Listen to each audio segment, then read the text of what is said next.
जय जय रघुवीर समर्थ।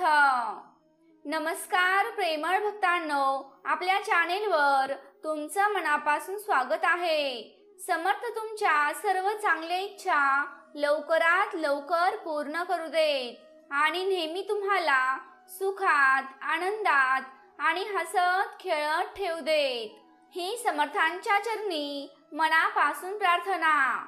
समर्थांना नमस्कार करून आजच्या सुंदर व्हिडिओची सुरुवात करूया। मनात पाप आहे, जिभेवर साखर आहे आणि हा धंदा आज प्रत्येक जण करत आहे। देवाशिवाय कोणीही आपलं नाही आणि आपण देवाला सोडून सगळ्यांच्याच मागे लागलो आहोत। देवा, आमचे वय वाढवू नकोस, हेही आम्हाला चालेल। आम्ही थोडे कमी जगू, पण आता आम्हाला कोणाच्याही मोहात पाडू नकोस। पूर्वी मी हुशार होते म्हणूनच जग बदलायला निघाले होते, पण आज मी समजूतदार आहे म्हणूनच मी जगाला नाही तर स्वतःलाच बदलत आहे। मित्रांनो, प्रयत्न करणे सोडू नका, कारण समोरची व्यक्ती तुम्ही सोडलेल्या संधीचा फायदा घेण्यास लगेच तयार आहे। ज्या व्यक्तीला तुमच्या शब्दांची किंमत समजत नाही त्याच्या समोर गप्प बसणे चांगले आहे। मित्रांनो, मी आयुष्यभर फक्त इतकंच लिहू शकले की माझे खूप मजबूत संबंध होते आणि ते पण खूप कमकुवत लोकांशी। आयुष्यात जर कोणी तुम्हाला अडवणारं, तुम्हाला ओरडणारं असेल तर त्याला उपकार समजा, कारण मित्रांनो, ज्या बागेत बागायतदार नसतात त्या बागेतली झाडं लवकर नष्ट होतात। तुम्ही सहमत असाल तर या व्हिडिओला लाईक करा। काही लोकांना खाण्याची इतकी आवड असते की ते दुसऱ्यांचा आनंदही लगेच खाऊन टाकतात। चढ उतारानंतरही जर कोणी तुमची साथ सोडत नसेल तर त्या व्यक्तीचे तुम्ही नेहमीच कौतुक केले पाहिजे। मित्रांनो, काट्यांवर चालणारा माणूस लवकर आपल्या स्वप्नांपर्यंत पोहोचतो आणि हेच त्रिवार सत्य आहे। अहंकाराने आंधळ्या झालेल्या माणसाला ना त्याच्या चुका दिसतात ना दुसऱ्यांच्या चांगल्या गोष्टी दिसतात। जेव्हा तुम्ही प्रेमात एका व्यक्तीपासून धोका खाल तेव्हा तुम्ही देखील पैशांवर प्रेम करायला लागाल। मित्रांनो, माझी आताची जी परिस्थिती आहे ती एक ना एक दिवस नक्कीच बदलणार आहे, पण तोपर्यंत काही लोक माझ्या नजरेतून उतरणार आहेत। अपमान करणं हे स्वभावात असू शकतं, पण सन्मान करणं हे संस्कारातच असावं लागतं। जे दाखवू शकत नाहीत ते दुःख कसलं, आणि जे आपलं दुःख समजू शकत नाहीत ते साथीदार कसले। मित्रांनो, दुःख काय असतं हे त्यांनाच विचारा जे त्यांच्या आनंदासाठी स्वतःहून दूर झाले आहेत। सर्वांनी साथ फक्त तिथपर्यंतच निभावली जिथपर्यंत त्यांचा स्वार्थ होता। माझा प्रत्येक दिवस दुःखात जातो, पण मी सर्वांशी हसून बोलतो। मित्रांनो, सांगण्यासारखं तर खूप काही आहे, पण आता कोणालाच सांगायचं मन करत नाही। जी लोक सर्वांना साथ देत असतात तीच लोक आयुष्यात नेहमी एकटी पडतात। मित्रांनो, तलवारीने झालेले वार एक वेळ मिटून जातील, पण शब्दांनी झालेले वार कधीच मिटत नाहीत। हे जीवन आहे, एक ना एक दिवस सगळ्यांना जायचं आहे। शेवटी टेबलावर आपला फोटो आणि आपली खुर्ची ही रिकामीच असणार आहे। त्यामुळे मित्रांनो, आयुष्य जगत असताना माणसाने कधीच कोणत्याच गोष्टीचा गर्व केला नाही पाहिजे। मित्रांनो, अशा व्यक्तीला कधीच विसरू नका। जेव्हा तुम्हाला गरज होती तेव्हा दुनिया बहाणे बनवत होती, पण ती एकच व्यक्ती तुमच्या सोबत होती। मित्रांनो, आपण आपल्या चारित्र्याचा एक चांगला आदर्श समाजापुढे ठेवलाच पाहिजे, जेणेकरून अनेक लोक त्याचे अनुसरण करू शकतील। मित्रांनो, आपण हुशार लोकांचा सहवास ठेवला पाहिजे, जे आपल्याला समृद्ध करत असतात, आपल्याला उंचावत असतात, आपल्याला प्रोत्साहन देत असतात, यश आणि आनंद आपल्यासोबत शेअर करत असतात. आणि अशाच माणसाच्या सहवासामुळे आपण आपला सर्वोत्तम काळ उदयास येताना पाहू शकतो. मित्रांनो, यशस्वी लोकांकडून घेतलेले आणि यशस्वी लोकांकडून शिकलेले कधीही वाया जात नाही. आपण एक आव्हानात्मक आणि एक मोठे ध्येय आपल्या समोर ठेवलेच पाहिजे, जे साध्य करण्यासाठी लोक विचार करतात. कारण ध्येयाशिवाय जीवन निरर्थक आहे. ध्येय जितकं मोठं असेल तितकीच ऊर्जा आपल्याला आपले ध्येय पूर्ण करण्यासाठी लागेल. मित्रांनो, जीवन जगत असताना हार कधीच मानू नका. इथे काही लोक आपल्या पुढे गेले आहेत असं आपल्याला नेहमीच वाटत राहतं, तर काही लोक आपल्या मागे पडल्यासारखे आपल्याला भासत असतात. पण मित्रांनो, एक गोष्ट तुम्हाला खरी सांगते, इथे प्रत्येक जण आपली स्वतःची शर्यत आपल्या स्वतःच्या विशिष्ट टाइम झोन मध्ये धावत असतो. जिथे मित्रांनो, तुम्ही एकटेच पळताय. पुढे जाणाऱ्यांवर जळू नका, मागे पडलेल्यांवर हसू नका, कारण ते त्यांच्या टाइम झोन मध्ये आहेत आणि तुम्ही तुमच्या चिंता सोडा, तुमचा अहंकार सोडा आणि रिलॅक्स व्हा. तुम्ही कुणाच्याच पुढे नाहीत आणि तुम्ही कुणाच्याच मागे नाहीत. जीवन जगत असताना स्पर्धा ही स्वतःशीच असली पाहिजे, कारण जिंकलात तर स्वतःचा आत्मविश्वास जिंकाल आणि तुम्ही हरलात तर स्वतःचाच अहंकार हराल. मित्रांनो, जीवन जगत असताना एक गोष्ट नेहमी लक्षात ठेवा, आपला बघण्याचा दृष्टिकोन नेहमी चांगला ठेवा. मित्रांनो, जगणं धावपळीचं आहे, धकाधकीचं आहे. हे जगणं कोणीच नाकारणार नाही. पण म्हणून जर आपण आपल्या जगण्यातला सगळा आनंदच गमावून बसलो तर त्या जगण्यालाही काहीच अर्थ उरणार नाही. मित्रांनो, आजचा क्षण न जगता उद्या किंवा परवा कदाचित मिळणाऱ्या क्षणांच्या मागे आपण कशासाठी धावत असतो. एकीकडे जीवन क्षणभंगूर आहे हे आपण मान्य करतो, पण दुसरीकडे आपण वर्तमान काळाच्या आनंदात न जगता भविष्य काळात जगण्यासाठी आपण धडपडत असतो. उद्या हे मिळाले की परवा ते करू, आणि याच विचारात आपण आपला वर्तमान काळ नेहमीच गमावून बसतो. मित्रांनो, आणि याच विचारामुळे बालपण निघून जातं, तारुण्य पण निघून जातं आणि वृद्धाप्य पण निघून जातं. आणि नेहमीच भविष्यकाळाच्या विचारामुळे माणूस सतत पुढचाच विचार करत राहतो. आणि हा विचार करत असताना माणूस वर्तमान काळात जगणं विसरून जातो. त्यामुळे मित्रांनो, असं होऊ द्यायचं नसेल तर उद्याचा विचार करताना आजचाही विचार नक्कीच करा. आयुष्यात स्वतःचे निर्णय स्वतः घ्यायला शिका. निर्णय चुकला तरी काहीच हरकत नाही, कारण जेव्हा काहीच हाती लागत नाही तेव्हा मिळतो तो अनुभव असतो. मित्रांनो, माणूस हा त्याच्याकडून झालेल्या चुकांमधूनच नेहमी शिकत जातो. या जगात असा कोणताच व्यक्ती नाही की तो जन्माला येतानाच आईच्या पोटात शिकून आला आहे. सगळ्यांनाच त्या परमेश्वराने बुद्धी दिलेली आहे. कोणी त्या बुद्धीचा चांगल्यासाठी वापर करतो, तर कोणी माणूस त्याच बुद्धीचा वाईट गोष्टींसाठी वापर करतो.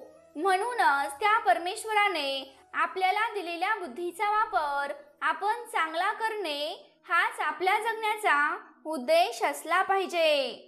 मित्रांनो, या जगात काही शाश्वत नाही. जो आला आहे तो एक दिवस जाणार आहे, पण जो तुझ्यासोबत आत बाहेर कायम राहतो ती एकच शक्ती आहे आणि त्याला देव म्हणतात. आपण मंदिर किंवा इतर कोणत्याही आध्यात्मिक ठिकाणी भेट देतो, कारण फक्त सर्व शक्तिमानांचे आशीर्वाद गोळा करण्यासाठी आणि आपल्या प्रियजनांच्या दीर्घायुष्यासाठी त्यांचे आभार मानण्यासाठी आपण आध्यात्मिक ठिकाणी भेट देतो. मित्रांनो, तुम्ही देवावर जितके जास्त प्रेम कराल आणि त्या परमेश्वराला जितकं जास्त ओळखाल, तितकंच तुम्हाला देवाच्या शक्तीबद्दल प्रचिती येईल. अरे देवा, या जगात तुम्ही मला दिलेल्या सर्व सुंदर भेटवस्तूंसाठी मी तुझी आभारी आहे. आणि सर्वात सुंदर भेटवस्तू म्हणजे माझे हे शरीर आहे. हे देवा, तूच माझी आई आहे, तूच माझा पालक आहेस, तूच माझा शिक्षक आहेस. मी स्वतःला तुझ्या स्वाधीन करतो, कारण देवा, माझे तुझ्यावर प्रेम आहे. मित्रांनो, नेहमी सर्वत्र देव उपस्थित असतो. जळी, स्थळी, काष्टी, पाषाणी या सर्व ठिकाणी परमेश्वराचे अस्तित्व आहे. आणि तो परमेश्वर नेहमी प्रत्येकाला स्वतःला शोधण्याचा प्रयत्न करतो. देव हे दैवी रहस्य, पवित्र रहस्य आणि प्रेमाचे रहस्य आहे. त्या दैवी अस्तित्वाशिवाय मी यशस्वी होऊ शकत नाही.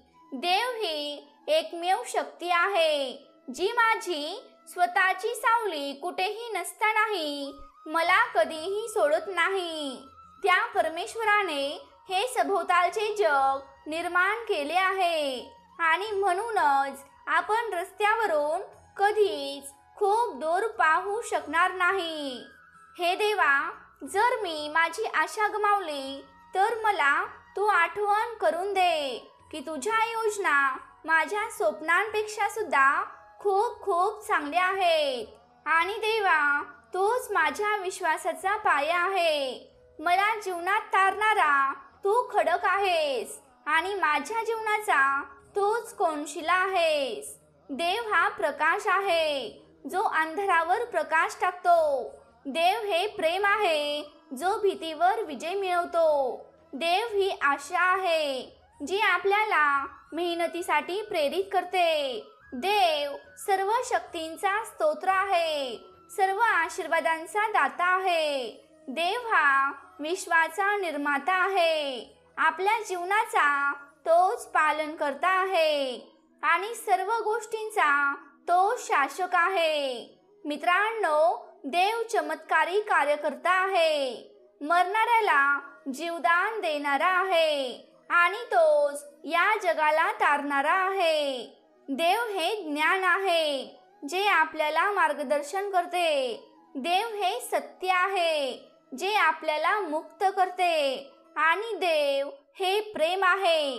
देव ही माया आहे, जी आपल्यामध्ये बदल करते. मित्रांनो, देव सर्वज्ञ, सर्वशक्तिमान आणि सर्वांवर प्रेम करणारा आहे, ज्याने हे जग, हे संपूर्ण विश्व स्वतःच निर्माण केलं आहे. देव हा जीवनाचा लेखक आहे, श्वास देणारा आणि सर्व गोष्टींचा पालन करता आहे. देव जगाचा प्रकाश आहे.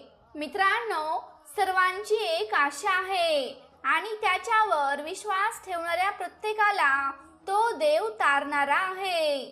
देव असा आहे, जो आपल्यावर अफाट प्रेम करतो, जो आपल्याला मुक्तपणे माफ करतो आणि जो आपल्याला माझं म्हणून बोलावतो. देव वाऱ्यासारखा आहे, आपण त्याला कधीच पाहू शकत नाही, परंतु आपल्याला माहित आहे की तो परमेश्वर सर्वत्र आहे.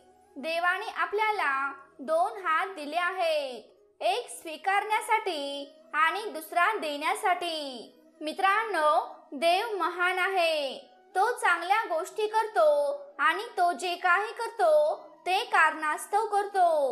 आपल्या आयुष्यात घडणाऱ्या प्रत्येक घटनेला काहीतरी विशिष्ट कारण असते आणि जे काही घडतं ते देवाच्या इच्छेने घडतं. यावर तुमचा विश्वास असेल तर ही श्री समर्थांची इच्छा आहे आणि समर्थ माझ्या हृदयात आहेत. मित्रांनो, तुम्ही सहमत असाल तर आत्ताच आपलं हे भक्तिमय चॅनेल नक्की सबस्क्राईब करा आणि ज्यांना याची गरज आहे त्यांना नक्की शेअर करा. देव म्हणतो, तुझं वादळ कितीही मोठं असू देत, हे मला सांगू नको. अरे तूच तुझ्या वादळाला सांग की तुझा देव किती मोठा आहे.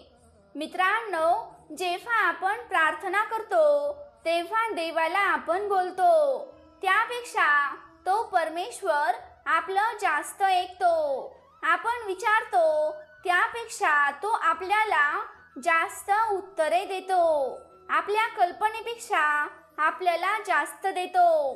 पण हे सगळं आपल्याला तेव्हाच मिळतं जेव्हा देवाची इच्छा असते. तो त्याच्या मार्गानेच आपल्याला देत असतो. मित्रांनो, मी देवाला पाहू शकत नसतानाही मी मानवतेसाठी देवाच्या हृदयाचे ठोके ऐकू शकते. देव कधीही नकारात्मक गोष्टींचा अंत करत नाही. तो नेहमी सकारात्मक गोष्टींवर संपतो. मित्रांनो, जेव्हा माझ्यावर सर्वात कठीण समस्या येतात तेव्हा मी स्वतःला आठवण करून देते की तो परमेश्वर माझ्या सोबत आहे आणि तोच परमेश्वर माझ्या पाठीशी आहे.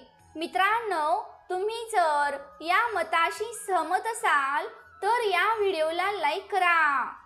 जेव्हा देव आपल्या उत्तरासाठी नाही म्हणतो तेव्हा लक्षात ठेवा की त्यामागे खूप मोठे होय असते. त्याचे नाही हा नकार नसून पुनर्निर्देशन आहे. देव आमचा आश्रय आणि देव आमची शक्ती आहे. तो संकटात खूप मदत करतो. म्हणूनच मी कधीच संकटांना घाबरत नाही. देव सर्वव्यापी आहे आणि त्याच्याशिवाय जगण्याचा अनुभव कोणीही घेतला नाही. मित्रांनो, जरी तुमचा विश्वास नसेल तरी तो सर्वत्र आहे. सूर्य, चंद्र, तारे, पक्षी, प्राणी, फुले हे सर्व एक सार्वत्रिक शक्ती अस्तित्वात असल्याचा पुरावा आहे. हे देवा, मी काहीच नव्हते, पण तू मला सर्व काही बनवलं आहे. तुम्ही सहमत असाल तर देवाचे आभार माना. मला माहित आहे की मी कधीही अपयशी होऊ शकत नाही, कारण माझा देव माझ्या सोबत आहे. मित्रांनो, देव तुमच्या जीवनातून कधीही काहीच काढून घेत नाही आणि त्याऐवजी काहीतरी चांगले कधीच आणत नाही. देवाला आपल्याकडून ज्या गोष्टी करून घ्यायच्या आहेत त्या सर्व गोष्टी करणे आपल्यासाठी कठीण आहेत, हे लक्षात ठेवा. आणि म्हणूनच तो आपल्याला त्या गोष्टी पटवून देण्याच्या प्रयत्नांपेक्षा वारंवार तो आपल्याला आज्ञा देतो आणि त्या आज्ञेचं पालन करणं हेच आपलं कर्तव्य असतं. मित्रांनो, जेव्हा आपण आहे त्या परिस्थितीमध्ये सर्वात जास्त समाधानी असतो तेव्हा देव आपल्यामध्ये सर्वात जास्त गौरव पाहतो. मित्रांनो, आपल्याला देव शोधण्याची गरज आहे आणि तो कोलाहल आणि अस्वस्थतेत सापडत नाही. तुम्ही जिथे आहात तिथेच तो तुम्हाला भेटेल आणि तुम्हाला जिथे जायचं आहे तिथे तो घेऊन जातो. मित्रांनो, देव ही परिपूर्ण कल्पना आहे. देव हे एक वर्तुळ आहे जे स्वतःवर परत येते. अनिश्चित काळासाठी प्रक्षेपित केलेली एक सरळ रेषा नाही. मित्रांनो, प्रत्येक जीवन हे देवाचा विचार आहे. देव म्हणतो, जेव्हा तू खोल संकटातून जाशील तेव्हा मी तुझ्या सोबत असेन. जर देवाने परिस्थिती दुरुस्त केली नाही तर तो तुम्हाला सुधारण्यासाठी परिस्थिती वापरत आहे. देव म्हणतो, मी आता काय करत आहे हे तुला समजत नाही, पण कधीतरी तुला नक्कीच समजेल. त्यामुळे मन घट्ट कर आणि आशा सोडू नको. मित्रांनो, नेहमी देवासोबत राहा. आपला विश्वास हेच आपल्यातील देवाचे कार्य आहे. कृतज्ञ अंतःकरणाने देवाचे आभार माना. तुम्ही जे आत्ता आहात ते तुम्हाला मिळालेली त्या परमेश्वराची देणगी आहे आणि तुम्ही जे बनता ते तुम्ही देवाला दिलेली तुमची देणगी आहे. मित्रांनो, जर प्रार्थना करत असताना तुम्ही देवाशी बोलत असाल तर अंतर्ज्ञान म्हणजे देव तुमच्याशी बोलत आहे. मित्रांनो, आशेत आनंदी रहा, दुःखात धीर धरा आणि प्रार्थनेत विश्वासू असा. जेव्हा शंका असेल तेव्हा देव नेहमी ऐकत असतो, म्हणून देवाला प्रार्थना करा. देव कधी कधी आपल्याला संकटाच्या पाण्यात घेऊन जातो, आपल्याला बुडवण्यासाठी नाही तर आपल्याला त्याच पाण्यातून शुद्ध करण्यासाठी. देवावरील विश्वास हे सर्वोत्तम औषध आहे, जे कोणत्याही प्रकारचे आजार बरे करू शकते. मित्रांनो, देवाचे प्रेम समजून घेणे म्हणजेच द्वेषाने भरलेल्या जगामध्ये त्याचे आरसे करणे आहे. जेव्हा संकट येतं तेव्हा तुमची काळजी घेणाऱ्या त्या देवाच्या क्षमतेवर लक्ष केंद्रित करा. देव आपल्याला कधीच निराश करणार नाही, कारण त्या परमेश्वराचे प्रेम हे बिनशर्त आहे. मित्रांनो, तुमचे अंतःकरण अस्वस्थ होऊ देऊ नका. त्या परमेश्वरावर विश्वास ठेवा आणि स्वतःवरही विश्वास ठेवा. प्रत्येक गोष्टीमागे एक दैवी हेतू असतो आणि म्हणूनच प्रत्येक गोष्टीत दैवी उपस्थिती असते. हे देवा, माझ्या आयुष्यातील प्रत्येक गोष्टीसाठी धन्यवाद. त्यामध्ये चांगले तर काही वाईट आशीर्वाद होते, तर काही धडे देखील होते. मित्रांनो, आपण शंका घेत असतानाही देव आपल्यावर विश्वास ठेवतो आणि आपल्याला कधीही हारू देत नाही. त्यामुळे मित्रांनो, त्या परमेश्वराच्या शक्तीवर आपला विश्वास असला पाहिजे. जय जय रघुवीर समर्थ. तर प्रेमळ भक्तांनो, तुम्हाला आजचा व्हिडिओ कसा वाटला हे मला कमेंट करून नक्की सांगा. तुम्ही जर आपल्या चॅनेलवरती नवीन असाल तर या चॅनेलला नक्की सबस्क्राईब करा. तसंच ती घंटी देखील वाजवायला विसरू नका, जेणेकरून आपल्या नवनवीन व्हिडिओंचं नोटिफिकेशन तुमच्यापर्यंत लवकरात लवकर पोहोचेल. जय जय रघुवीर समर्थ.